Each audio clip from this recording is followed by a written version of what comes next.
وہ کہیں اور کے قابل کیوں بھلا؟ اس لیے کہ ان کے کردار میں ٹھنڈک دیکھتا ہے، ان کے لب و لہجے میں مٹھاس دیکھتا ہے، اس شخص میں اتنی خوبصورتی دیکھتا ہے کہ اسی کا بن جاتا ہے۔ حضرت ابراہیم بن ادم کے پاس ایک نوجوان آیا، کہنے لگا میں گناہ کرنا چاہتا ہوں۔ فرمانے لگے بالکل کر، اللہ کا دیا ہوا رزق کھانا چھوڑ دے اور گناہ کر۔ کہنے لگا یہ نہیں ہو سکتا۔ فرمانے لگے چل پھر اس طرح کر، رب کی زمین پہ نہ رہ، کسی اور کی زمین پہ چلا جا۔ کہنے لگا یہ بھی نہیں ہو سکتا۔ فرمانے لگے چل اللہ کی چھت سے نکل جا۔ کہنے لگا یہ بھی نہیں ہو سکتا، تو آپ رو پڑے۔ فرمانے لگے پھر جناب اسرائیل جب آئیں تو ان سے کہنا مجھے 2-3 سال کی مہلت دے دے، پچھلی میری گناہوں میں گزر گئی، میں ذرا 3 سال عبادت کر لوں۔ تو وہ شخص بھی رونے لگا، کہنے لگا حضور وہ مہلت نہیں دیتے، وہ جب لینے آتے ہیں تو پھر لے کے اللہ تعالیٰ نے جب انسان بنانا چاہا نا تو جناب جبریل کو کہا مٹی لے کے آ زمین سے۔ حضرت جبریل نے مٹی پہ ہاتھ ڈالا تو باقی کی مٹی رونے لگ گئی، اسے جدا نہ کر۔ تو جناب جبریل چھوڑ کے چلے گئے۔ حضرت میکائیل کو بھیجا مٹی لا، مٹی پہ ہاتھ ڈالا تو باقی کی مٹی رونے لگ گئی، چھوڑ کے چلے گئے۔ جناب اسرائیل کو بھیجا، مٹی پہ ہاتھ ڈالا تو باقی کی رونے لگ گئی، چھوڑ کے نہ جاؤ۔ تو حضرت اسرائیل فرمانے لگے تیرا رونا دیکھو کہ رب کا حکم دیکھو۔ وہ لے گئے، جب پیش کی تو رب کریم نے فرمایا اسرائیل جان نکالنے کی ڈیوٹی بھی تیری، تو مٹی کو لے آنا، باقی مٹی روتی بھی رہے تو روتی رہے، جب میرا فیصلہ آ جائے تو پھر اس میں کوئی گنجائش۔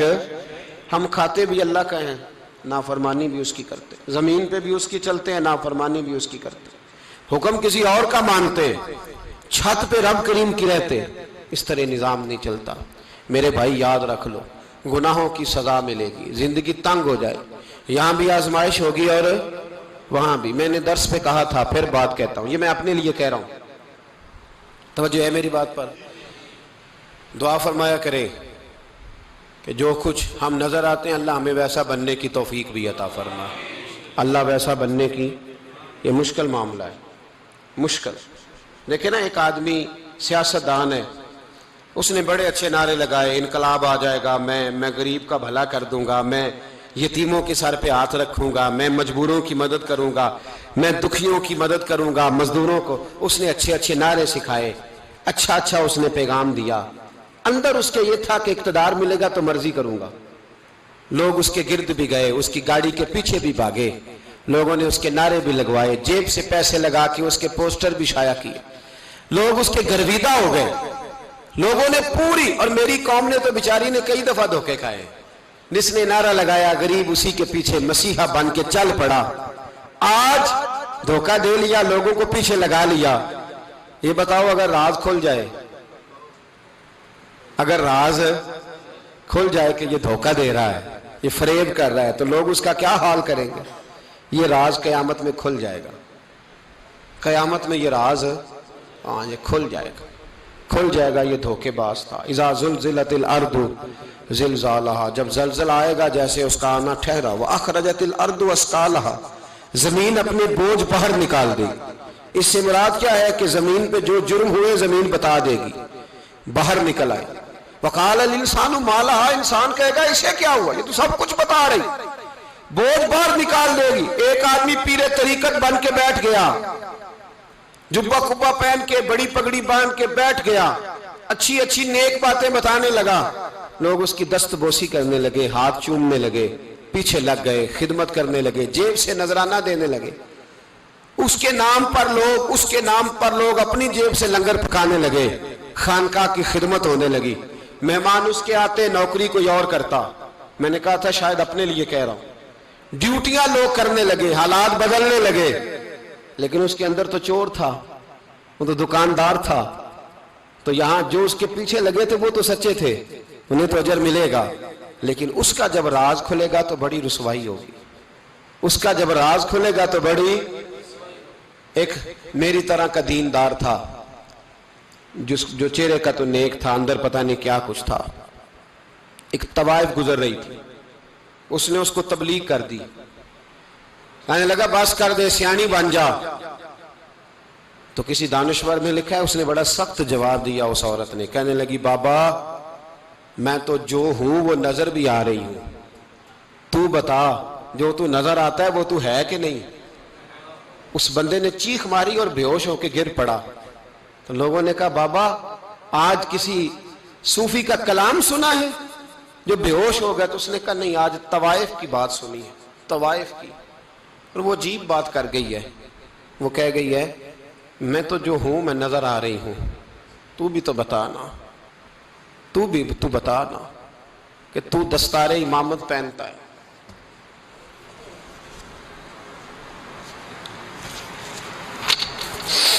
تو بتا، تو جو کہلاتا ہے تو وہ ہے کہ نہیں؟ یہ وقال الانسان ما لہا، یہ راز قیامت میں کھلے گا.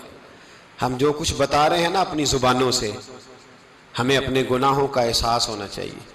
ایسا نہ ہو کہ جب سزا ملے تو پھر اس طرح کی ملے کہ دوبارہ کسی کو کوئی منہ دکھانے کے قابل نہ رہے. میرے بھائی یاد رکھیں اور سمجھیں، گناہ انسان کی زندگی کو تنگ کرتے ہیں. میرے نبی پاک علیہ السلام نے فرمایا جب تو جھوٹ بولتا ہے تو تیرے فرشتے کرامن کاتبین سائیڈ پہ ہو کے کھڑے ہو جاتے ہیں. جب تو زنا کرتا ہے تو تیرے اندر سے ایمان نکل جاتا ہے. اور نبی پاک علیہ السلام نے فرمایا جب میری قوم میں ناانصافی عام ہو جائے گی تو قتل بھی عام ہو جائے گا. اور سن لو، لکھ لینا یہ حدیث دل کی تختی پر.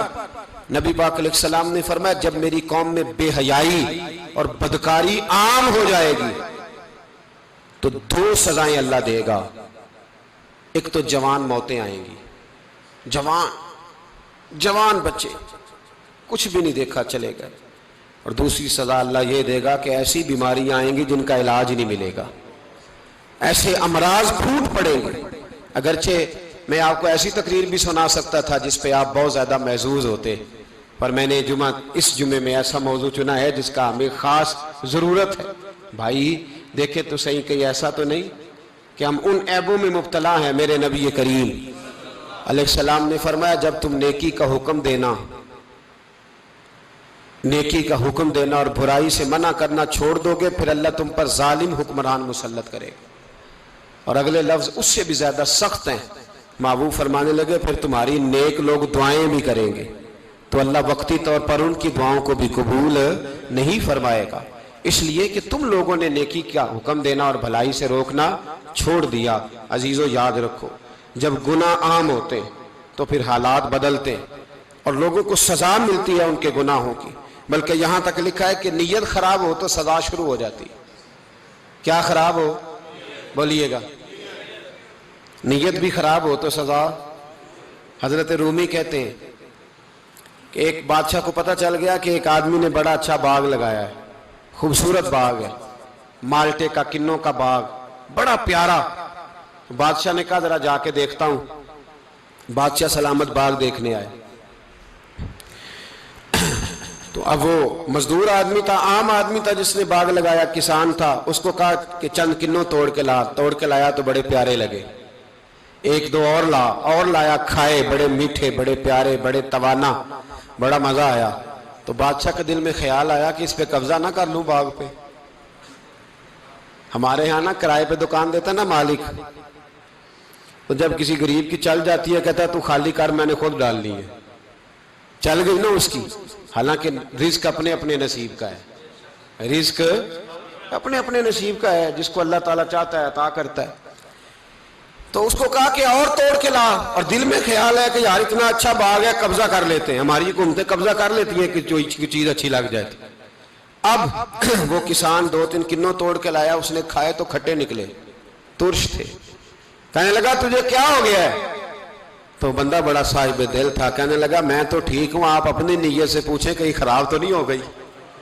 تو کنوں میں بھی اس کا اثر آ گیا ہے. اپنی نیت، تو نیتیں بگڑ جائیں نا نیتیں. اب ایک بات کہنے لگا ہوں، غور سے سننا. جب تک 2 بھائی اکٹھے کاروبار کرتے ہیں نیت ہوتی ہے کہ ہمارا گھر چلے گا، تب تک اللہ برکت دیتا ہے.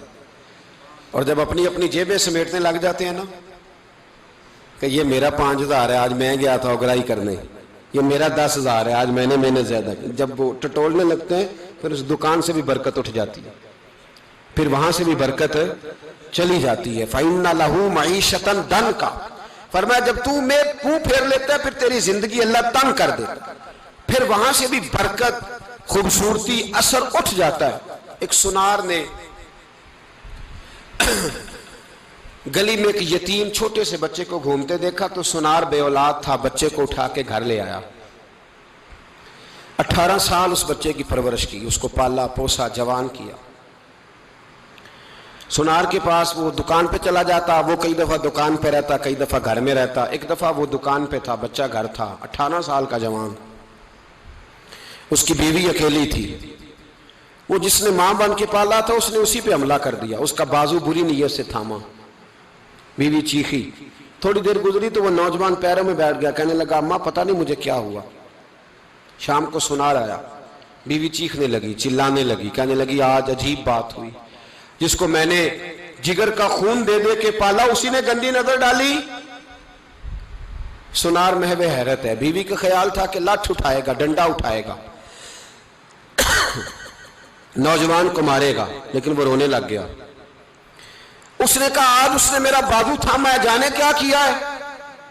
پریشان ہونے لگ گیا, سجدے میں گر گیا. کہا تو بتاتا کیوں نہیں. تو وہ سنار کہنے لگا اس کی غلطی نہیں, 18 سال کے بعد آج مجھ پر بھی شیطان سوار ہوا تھا.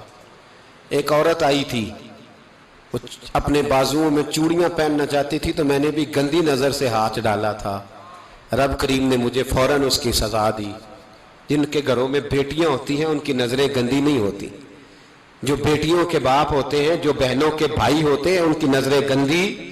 اور اگر تو ٹیلی فون کرتا ہے, تو کسی عورت کے ساتھ تعلق رکھتا ہے, تو یہ بات لکھ لے, امام فخر الدین رازی 1, علامہ اسماعیل حقی 2, ملا جلال الدین رومی 3, امام خازن 4, امام جلال الدین سیوطی 5 حدیث کے استاد اور محدث لکھتے ہیں کہ اگر تو کسی پر گندی نظر ڈالے گا تو تیرا گھر بچ سکتا, یاد رکھ نہیں بچے گا.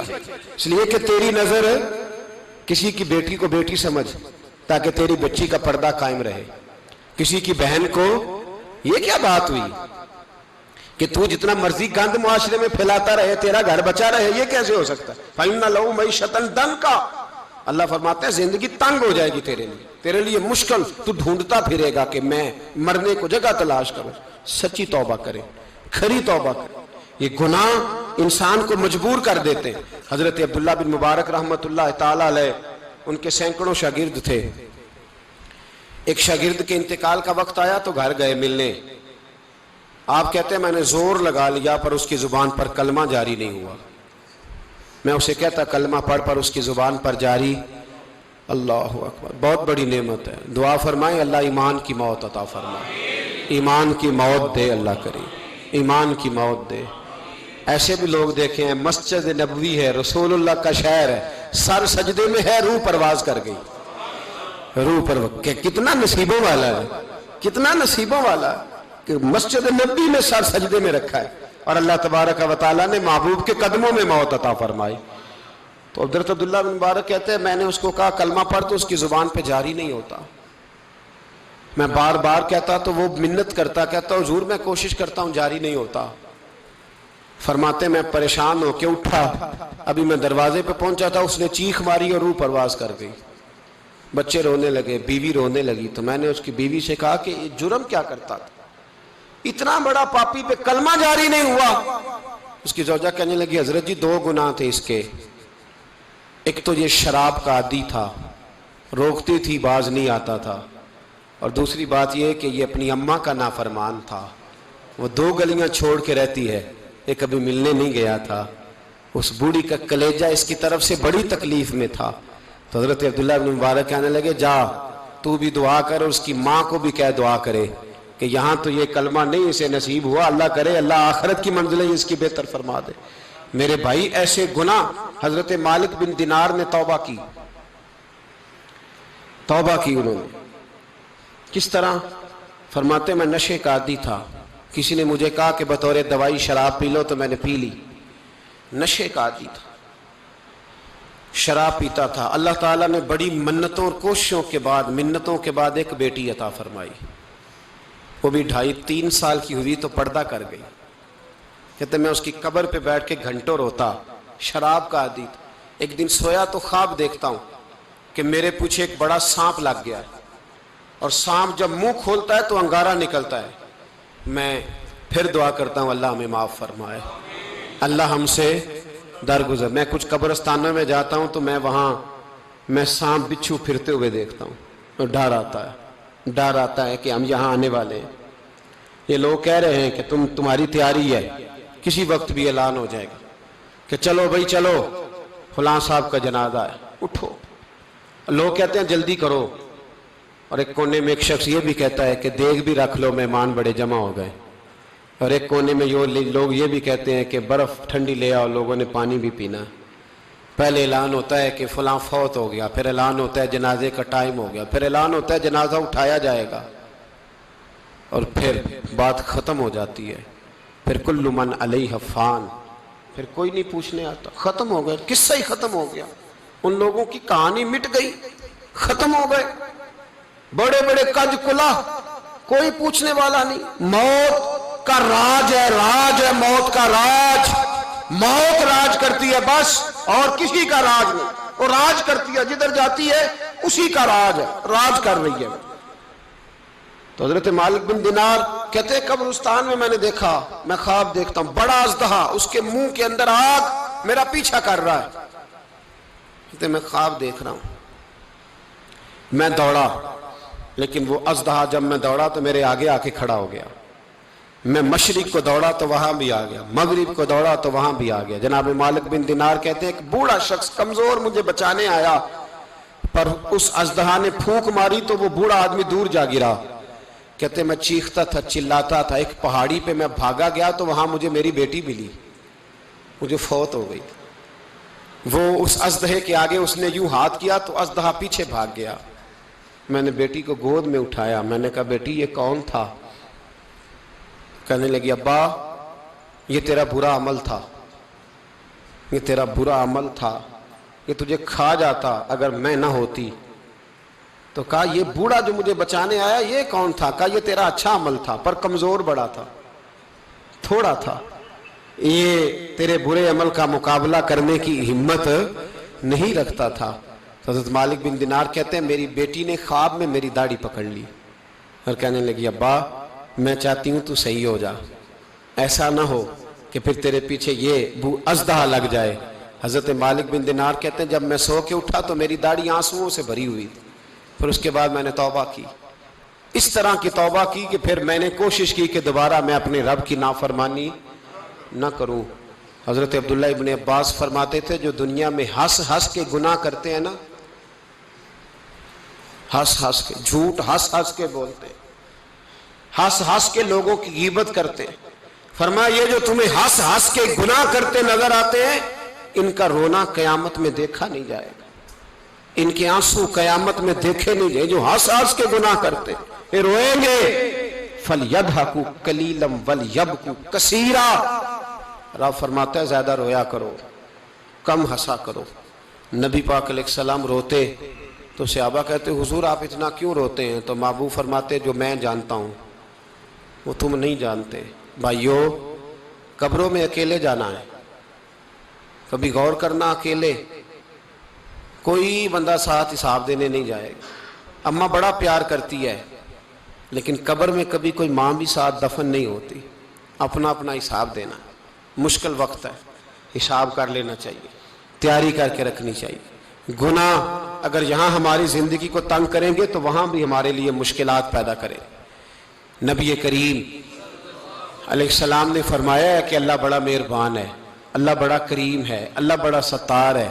اور یاد رکھو جب کوئی اس کی ریٹ کو چیلنج کرے, جب کوئی اس کے قانون کو توڑے, جب کوئی اللہ کی اعلانیہ نافرمانی کرے, پھر رب کریم کی غیرت کو, اس کے عدل کو جوش آتا ہے.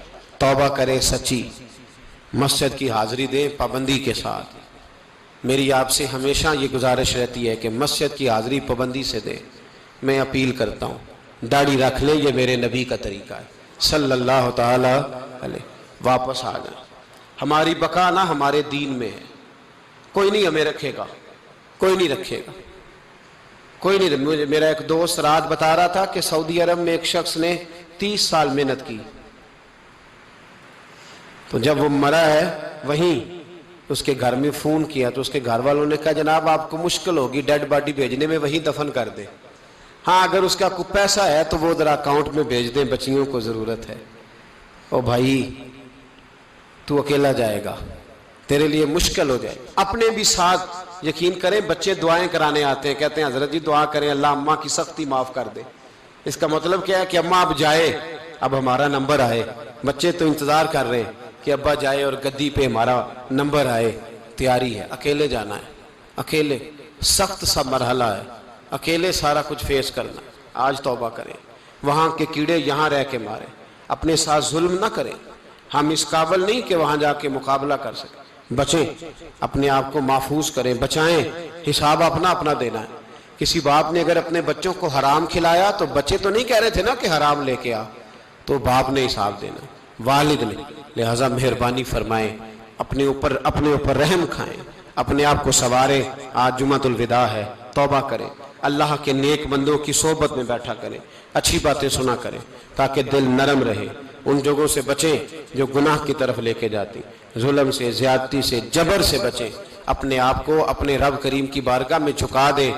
ہمارا کہیں اور گزارا نہیں، کوئی نہیں ہمیں پوچھے گا۔ اقبال رو پڑے آخری عمر میں، رو پڑے اور اللہ کی بارگاہ میں عرض کرنے لگے، نہ جہاں میں کہیں بھی امان ملی، جو امان ملی تو کہاں ملی، میرے جرم خانہ خراب، تیرے عفو بندہ نواز میں، پناہ صرف اللہ رسول کی بارگاہ میں، باقی کوئی پناہ دینے کو تیار نہیں ہے۔ دعا کرتا ہوں اللہ کی بارگاہ میں اللہ ہمیں سچی توبہ کی توفیق عطا فرمائے۔ آخر دعوانا ان الحمدللہ۔